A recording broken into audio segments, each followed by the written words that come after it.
What makes a community health worker a trusted role to communicate health information? Yeah. Reflecting on your own roles in your community. I think, first of all, because most of us have gained the trust of those that we serve. I am an actual home visitor, and I'm with my moms from pregnancy to the time that their babies are 1. So they know Miss Miko loves them. Miss Miko's not trying to tell them anything wrong. Therefore, they're more apt to listen to me. They're more apt to take what I'm saying and try to do it. Yeah. So very person-centric. In my experience, community health workers are more trusted because they're at the level of the patients. So a lot of times patients feel like they're being talked down to by providers. Obviously, that's not going to be the case across the board, but there is like a stereotype or a thought that they're just telling me what to do.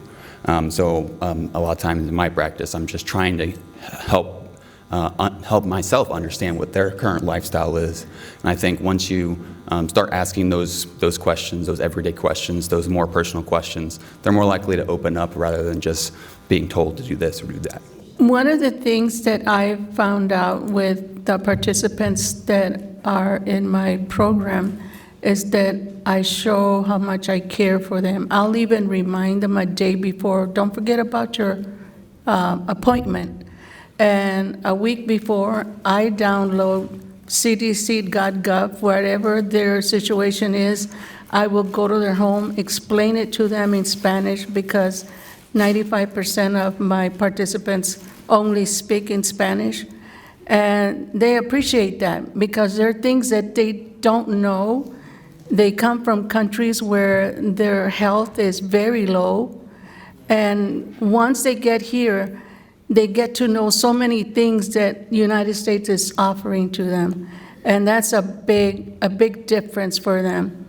Not too long ago, we had the Agency of Aging, and they went to the health department, and they were offering COVID and the flu shots. And if they participated and got it, they were going to get $100 gift cards for each vaccine they got.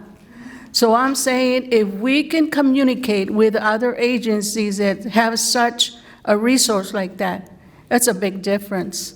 I think following up on that, I think having community healthcare workers from within the community. So I think I work with the Asian populations, and even here, there's so many subpopulations. So it's not just Chinese, Japanese, Koreans, but we also have Cambodian, Lao, Bhutanese, and each of these subpopulations have their own unique characteristics. So identifying, empowering individuals from within the community to become healthcare workers and give back to their own community. And I think this incentivization is really important.